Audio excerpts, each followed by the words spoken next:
لله أموات بل أحياء ولكن لا تشعرون آمنت بالله صدق الله العظيم وصدق رسوله النبي الأمين المكين الكريم ونحن على ذلك لمن الشاهدين والشاكرين والحمد لله رب العالمين.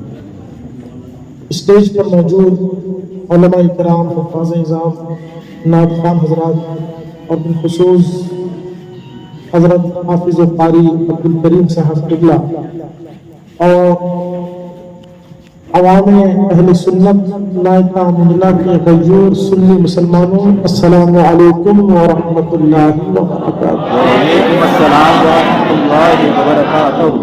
آئیے آپ اور ہم سب مل کر اہل سنت کے قدیم اور ہمیشہ کے دستور کے مطابق اپنی گفتگو کا آغاز کرنے سے پہلے آقا نامدار مدینے کے تاجدار احمد مختار سید ابرار و اخیار رحمت پروردگار جناب محمد رسول اللہ صلی اللہ تعالی علیہ وسلم کی بارگاہ میں محبت و عقیدت کے ساتھ درود پاک پڑھیں۔ اللہم صلی علی سیدنا و مولانا محمد وعلی آل محمد صلاۃ و سلام علیک یا سیدی یا حبیبی یا رسول صلی اللہ تعالی علیہ وسلم۔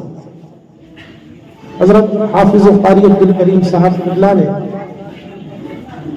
دعوت دی اور میں ان کا مشکور ہوں کہ انہوں نے مجھے یاد کیا اور مجھے نائکہ مدلہ کے اتنے سارے سنی مسلمانوں کی زیارت کا شرف ملا اور حضرت کی کوشش اور حضرت کی خدمت اور جو ان کے ساتھ نوجوانوں کی محنت ہے واقعی لائق تعریف ہے۔ مطلب یہاں آ کر آپ لوگوں کے جذبات اور یہ معاملات دیکھ کر دل خوش ہوتا ہے اور دل سے دعا نکلتی ہے کہ میرا مولا کیسا قادر ہے، کیسا قادر ہے کہ اس وقت حالات ایسے ہیں کہ لمبے لمبے جبے پہننے والے، لمبی لمبی داڑھی رکھنے والے نہ جانے کس گندگیوں میں الجھے ہوئے ہیں، لیکن اللہ تبارک و تعالیٰ نے آپ لوگوں کو ذکر حسین کی محفل سجانے کا کتنا پیارا سلیقہ عطا فرمایا۔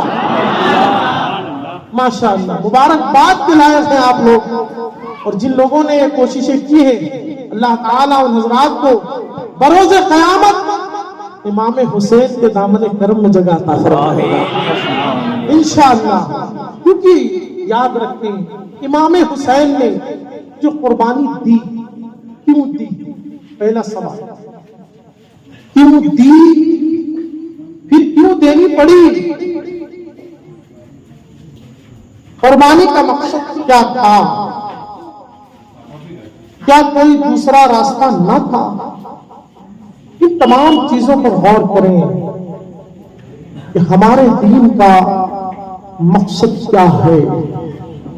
مسلمانوں، ماشاءاللہ آپ لوگ بڑی بیداری کے ساتھ سرکار امام حسین کی زندگی اور کربلا والوں کی داستان حق سننے کے لیے بیٹھے ہیں، اور جس انداز سے آپ بیٹھے ہیں آپ کا انداز ایسا لگتا ہے کہ بس پیاسا جس طرح پانی کو دیکھ کر للچاتا ہے کہ ہاں اب مل جائے، اب مل جائے، اب مل جائے، چہرہ دیکھ کر یہی لگتا ہے کہ اب سننے کو مل جائے، اب سننے کو مل جائے، اور سننے کو مل جائے، اور سننے کو مل جائے۔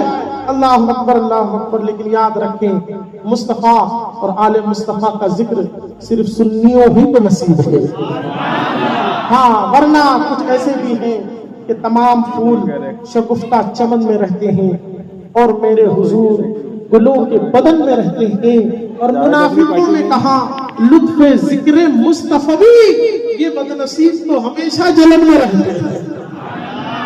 تو یہ جو ذکر مصطفیٰ اور ذکر حسین سن کر بندہ مچل جاتا ہے، کوئی سبحان اللہ کہتا ہے، کوئی نعرہ لگاتا ہے، کوئی اپنی محبتوں کا خراج پیش کرتا ہے، کوئی نذرانہ پیش کرتا ہے، تو جو بدعقیدے ہیں انہیں بڑی تکلیف ہوتی ہے کہ یہ سب بیوقوف ہیں، دیکھو کیسے پاگل ہو رہے ہیں، میاں تمہیں کیا پتا کہ اس ذکر میں دیوانہ بننے کا کیا مقام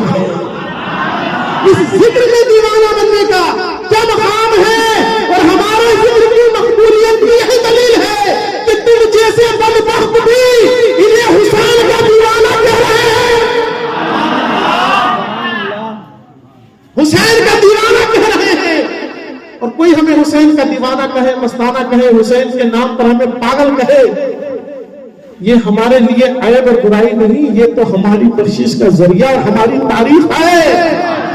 اللہ اکبر، اللہ اکبر۔ حسین کا مقام، اہل بیت کا مقام، سرکار کی بارگاہ کی عظمت، اللہ اکبر۔ لوگ نذرانہ دیتے ہیں تو بدعقیدوں کو تکلیف ہوتی ہے، یہ دیکھو مولوی بیوقوف بنا رہا ہے، سنا کے پیسے لٹائے جا رہے ہیں، پیسے دیے جا رہے ہیں۔ تمہیں کیا پتا ہم نے جس امام سے وابستگی اور نسبت حاصل کی ہے، تم دنیا کے کتے تھے تو تمہاری نظر یہی 10 20 50 100 کے نوٹ پر اٹکی رہی، لیکن جو عشق والے ہیں امام اہل سنت سیدی سرکار اعلی حضرت، وہ تو فرماتے ہیں کرو تیرے نام پہ جا فدا، نہ بس ایک جا تو جہاں فدا، تو جہاں سے بھی نہیں جی بھرا، کرو کیا کروڑوں جہاں نہیں۔ یا رسول اللہ، کروڑوں جہان بھی ہوتے اور احمد رضا کو لٹانے کا اختیار ہوتا تو احمد رضا آپ کے نام پہ لٹا دیتا، آپ کے نام پہ لٹا دیتا۔ اللہ اکبر، اللہ اکبر۔ اور ایک مقام پر امام نے فرمایا کہ حسن یوسف پہ کٹی مصر میں انگشت زنا، سر کٹاتے ہیں تیرے نام کو مردان عرب۔ سبحان اللہ۔ مسلمانوں سوچو تو صحیح، میں کبھی کبھی سوچتا ہوں، لوگوں سے کہتا ہوں کہ سرکار دو عالم صلی اللہ علیہ وسلم کے خاندان سے، امام حسین کے خاندان سے ہمارا کون سا تعلق ہے؟ بتائیں نا، ہمارے باپ داداؤں میں کوئی ایسا ہے جو اس خاندان سے؟ کیا نسبت ہے؟ کب ہماری ملاقات ہوئی؟ کیا ہوا؟ انہوں نے کون سے ہمارے لگڑ دادا سکڑ دادا کو بہت بڑی زمینیں اور جائیداد دے دی تھی کہ یہ لوگ اور تم خوب مستی سے رہنا اور خوب عیش اور آرام سے رہنا، تو ہمارے کسی باپ دادا 7ویں 14ویں 15ویں پشت میں کسی کو کچھ دیا ہو تو ہم اب بھی احسان مان لیں؟ کیا دیا؟ کوئی دولت نہیں، کوئی زمین نہیں، کوئی جائیداد نہیں۔ سوچیں یہ جو ہے نا، قرآن کی جو میں نے آیت پڑھی، وَلَا تَقُولُوا لِمَنْ يُقْتَلُ فِي سَبِيلِ اللَّهِ أَمْوَاتٌ، جو اللہ کی راہ میں قتل کیے جائیں انہیں مردہ نہ کہو بلکہ وہ زندہ ہے، تمہیں شعور نہیں؟ اس کا ایک مطلب تو وہ ہے کہ اللہ رب العزت انہیں قبر میں وہ روحانی زندگی عطا فرماتا ہے۔ یہ روایات میں امام جلال الدین سیوطی لکھتے ہیں کہ شہداء کو اللہ رب العزت ایک خوبصورت جسم پرندے کی شکل میں عطا فرماتا ہے، اور ان کی روح اس سبز پرندے کے اندر رہتی ہے، اور وہ سبز پرندہ جنت میں جہاں چاہتا ہے رہتا ہے۔ سبحان اللہ۔ جنت میں جہاں چاہتا ہے اڑتا ہے۔ اللہ اکبر، اللہ اکبر۔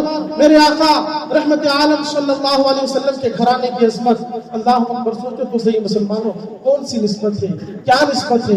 لیکن قربان جائیں، جیسے ہی محرم کا چاند نظر آتا ہے، امام حسین کی یاد دل میں امڑنے لگتی ہے۔ یوں تو ہر سنی ہمیشہ اہل بیت کی محبت سینے میں رکھتا ہے، لیکن محرم کا چاند نظر آتے ہی اللہ اکبر، اللہ اکبر، لگتا ایسا ہے جیسے کربلا کا واقعہ ابھی 2-4 سال پہلے ہوا۔ بتائیں آپ، ہمارے ملک میں اتنی بڑی داستانیں ہوتی ہیں، گجرات میں کیا ہوا، میرٹھ میں کیا ہوا، بھاولپور میں کیا ہوا، اتنے بڑے بڑے حادثے ہوئے، مسلمانوں کی پوری آبادیوں کو جلا دیا، خاک کر دیا، نہ جانے کیا کیا ہو گیا۔ لیکن چند سال گزرنے کے بعد لوگ بھول جاتے ہیں، چند سال گزرنے کے بعد لوگ بھول جاتے ہیں، لیکن کیا وجہ ہے کہ 1400 سال پہلے چند افراد جو پورے 100 بھی نہیں تھے، اتنوں کی شہادت اللہ اکبر اس طرح سے عالم میں چھائی ہوئی ہے کہ محرم کا چاند نظر آتا ہے اور لگتا ایسا ہے کہ جیسے ابھی کچھ دن پہلے یہ معاملہ ہوا ہو۔ سینے میں آپ اس کو تنہائی میں غور کیجئے گا، آپ کے دادا اور دادا بھائی فلاں فلاں کون کون انتقال کر گئے، ہمارے گھر سے کر گئے، لیکن کبھی جس مہینے میں ان کا انتقال ہوا تو وہ مہینے کا چاند جیسے ہی نظر آئے تو ہمارے اندر کوئی شوق، کوئی ذوق، کوئی ایک جوش، کوئی ولولہ، کوئی ایسی چیز پیدا ہو نہیں ہوتی. لیکن قربان جائے حسین کے نام میں رب نے وہ تاثیر رکھی ہے، کربلا والوں کے نام میں وہ تاثیر رکھی ہے کہ بوڑھا انسان بھی اتنے جوش میں آتا ہے لگتا ہے کہ یہ 18 سال کا جوان ہے. اس کے سینے میں محبت حسین و اہل بیت کا ولولہ ایسا اٹھتا ہے. اللہ اکبر. مسلمانوں، مجھے جو عنوان، میری طرف توجہ رکھیں، دیکھیں آپ میری طرف توجہ رکھیں. آپ ذکر حسین سننے آئے ہیں، تھوڑی سی گرمی بھی لگے گی، پریشانی بھی ہوگی، تبھی تو مزہ آئے گا نا. کیسے پتہ چلے گا کہ کیسی گرمی کی، کیسی پیاس کی. کچھ برداشت نہیں کریں اور اس انداز سے سنیں کہ گویا ہم امام حسین کے زمانے میں ہیں. اور انشاءاللہ میں کوشش کروں گا کہ جو الفاظ میں بولوں گا نا انشاءاللہ، اگر آپ پوری توجہ سے سنیں گے تو آپ اس بات کو انشاءاللہ محسوس کریں گے کہ آپ کی آنکھوں کے سامنے منظر چلے گا انشاءاللہ. بس شرط یہ ہے کہ توجہ ادھر. ہاں اگر میرے سے قیمتی کوئی چیز اگر نظر آ رہی ہو تو پھر آپ ادھر توجہ کر سکتے ہیں، لیکن اگر یہی چیز سب سے قیمتی نظر آ رہی ہو تو پھر توجہ ادھر ہی لگائے رہیں. ادھر دنیا لٹ جائے، ہمیں کیا لینا دینا، کیا بڑھ رہا ہے. لوگ پوری ایک چائے کے چکر میں پورا جلسہ خراب کر دیتے ہیں. ایک تھالی میں چائے بھر کے اگر کونے میں کھڑا ہو جائے تو یہاں سے لے کے وہاں تک سب بیچارے ادھر ہی دیکھیں گے. یہ آج کل کچھ چیزیں ایسی ہو جاتی ہیں، یہ چائے پانی چیزوں پہ توجہ مت دیا. ذکر سننے آئے ہیں، 1 گھنٹہ سنیے، 1.5 گھنٹہ سنیے، پوری توجہ سے سنیے کہ جب اٹھے تو روح کہے کہ ہاں کچھ تو غذا ملی ہے، کچھ تو سینے میں ٹھنڈک ملے. آئے ایک مرتبہ درود پاک پڑھیں. اللہم صلی علی سیدنا و مولانا محمد وبارک وسلم صلاۃ و سلام علیک یا سیدی یا حبیبی یا رسول اللہ صلی اللہ تعالی علیہ وسلم. حضرات محترم آئیں، میں آپ کو لے کے چلتا ہوں سرکار علیہ الصلوۃ والسلام کے زمانے میں. سرکار علیہ الصلوۃ والسلام کا جب وصال ہوا، سرکار دنیا سے تشریف لے گئے، اس کے بعد تمام صحابہ نے متفقہ طور پر حضرت سیدنا ابو بکر صدیق کے ہاتھ میں ہاتھ دے کر بیعت کی کہ ہم آپ کو رسول اللہ کا نائب اور خلیفہ مانتے ہیں. اور پھر صحابہ نے بیعت کی. دوسرے دن مولا علی نے پہلے دن بیعت نہیں کی، دوسرے دن مولا علی نے مسجد میں، مستدرک علی الحاکم کی روایت ہے، مولا علی نے حضرت صدیق اکبر کے ہاتھ میں ہاتھ دے کر بیعت کی اور آپ کو اپنا خلیفہ تسلیم کیا. بات آئی سمجھ میں آپ کے؟ یہاں پر میں آپ کو بتانا چاہ رہا ہوں کہ اس وقت ایک شیعہ رافضی فرقے کا جو ماحول ہے وہ پوری دنیا میں بڑا پھیلتا جا رہا ہے اور سوشل میڈیا کے ذریعے اور زیادہ لوگ اس کو کر رہے ہیں. ان لوگوں کا کہنا ہے کہ نہیں پہلے خلیفہ تو علی ہی ہے، وہ صدیق زبردستی بیٹھ گئے، عمر زبردستی بیٹھ گئے، عثمان زبردستی بیٹھ گئے. اس طرح کی کچھ لوگ گندگی پھیلا رہے ہیں. ہمارا کہنا یہ ہے کہ مولا علی نے ہاتھ دیا. تو کیوں دیا؟ تو جانتے شیعوں کا جواب کیا ہے، رافضیوں کا جواب کیا ہے؟ وہ کہتے ارے یار حالات اچھے نہیں تھے، حالات اچھے نہیں تھے اور آپ کی تعداد بڑی کم تھی، اس لیے خوف کی وجہ سے مولا علی نے بیعت کر لی تھی دکھاوے کے طور پر. میں پوچھنا چاہتا ہوں یہ بات مولا علی کی تعریف ہے یا توہین ہے؟ بیٹا حسین 72 ہو اور پوری حکومت سامنے ہو تو بھی بیٹا ہاتھ میں ہاتھ نہیں دیا اور نہیں دیا امام حسین نے، اس لیے کہ یہ بیعت کے لائق نہیں. اللہ اکبر. اگر خلیفہ مولا علی ہوتے، صدیق اکبر نہ ہوتے تو مولا علی ہم سنیوں کا عقیدہ ہے کہ مولا علی جان دے دیتے لیکن مصلی رسول پر کسی اور کو چلنے نہیں دیتے. ارے ہمارے یہاں 1 بیگھہ 2 بیگھہ 1 ہاتھ 2 ہاتھ کی چھکر میں لوگ ایک دوسرے کو گولیاں مار دیتے ہیں. کہ میرے باپ کی زمین ہے، یہ میرے فلاں کی زمین ہے، ادھر چڑھ کے تو بتائے یار آپ اور ہم میں اتنی غیرت کہ ہمارے باپ کی زمین پہ ہم کسی کو چڑھنے نہ دیں، کسی کو قبضہ نہ کرنے دیں، اور رسول اللہ دنیا سے چلے جائیں اور پوری امت کے رہنما، پوری امت کی رہنمائی کا منصب، پوری امت کا سلطان، پوری امت کا خلیفہ، اس منصب پر علی کسی غیر کو، کسی ناحق کو بیٹھنے دے، یہ ہم تسلیم نہیں کر سکتے، ہم نہیں تسلیم کر سکتے۔ وہ تمہاری بے غیرتی ہوگی جب تم تسلیم کرتے ہو۔ ارے ہم تو اس علی کو مانتے ہیں کہ علی کے سامنے پوری دنیا ایک طرف ہوتی، تنہا علی ایک طرف ہوتا تو علی پوری دنیا سے ٹکرا جاتا، اپنی جان دے دیتا، لیکن حق کو نہیں چھوڑتا اور نہ حق کے ہاتھ میں ہاتھ کبھی نہیں دیتا۔ مسئلہ سمجھ میں آ گیا آپ کو؟ ہاں، تو اس طرح کے بدبخت کبھی ذہن میں ڈالیں تو جواب تیار رکھیں۔ حضرت سیدنا صدیق اکبر جب دنیا سے تشریف لے گئے تو پھر مشورہ ہوا صحابہ کا، اس مشورے میں حضرت سیدنا عمر فاروق اعظم کو خلیفہ بنایا گیا۔ عمر فاروق اعظم اپنی طرف سے نہیں بیٹھے، صحابہ کا مشورہ ہوا، سب نے منتخب کیا، فاروق اعظم کو بنا دیا۔ بات آگے سمجھ میں؟ تیسرے خلیفہ بنے عثمان غنی۔ عثمان غنی کو بھی اسی طریقے سے تمام صحابہ نے سلیکٹ کیا، ان کا چناؤ کیا، اور پھر عثمان غنی کو کرسی خلافت پر بٹھایا۔ عثمان غنی کی شہادت کے بعد خلیفہ بنے امیر المومنین مولا المسلمین حضرت سیدنا علی رضی اللہ تعالی۔ حضرت علی بھی زبردستی نہیں بیٹھ گئے، بلکہ حضرت علی کو بھی صحابہ نے مشورہ کیا اور پھر لوگوں نے آپ کو کرسی خلافت پر بیٹھایا۔ حضرت سیدنا علی رضی اللہ تعالی عنہ کے بعد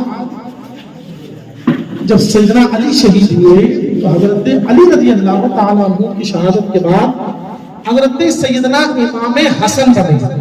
کون بنے؟ امام حسن۔ یہ کون ہے؟ زور سے بولے۔ حضرت مولا علی کے بیٹے، مولا علی کے بڑے بیٹے، مولا علی کے بڑے صاحبزادے، بڑے بیٹے حضرت امام حسن خلیفہ۔ حضرت امیر معاویہ اور حضرت علی کا کچھ معاملہ اختلاف کا ہوا، پھر اختلاف ہونے کے بعد حضرت علی اور حضرت امیر معاویہ کی صلح ہوئی۔ حضرت امیر معاویہ اور حضرت علی کے بیچ یہ صلح ہوئی کہ امیر معاویہ دمشق وغیرہ میں جو علاقہ ہے وہاں پر خلافت آپ کریں، اور کوفہ وغیرہ میں اور یہاں تک کہ جو اطراف ہے مدینہ مکہ وغیرہ ان تمام علاقوں میں خلافت حضرت مولا علی سنبھالے گی۔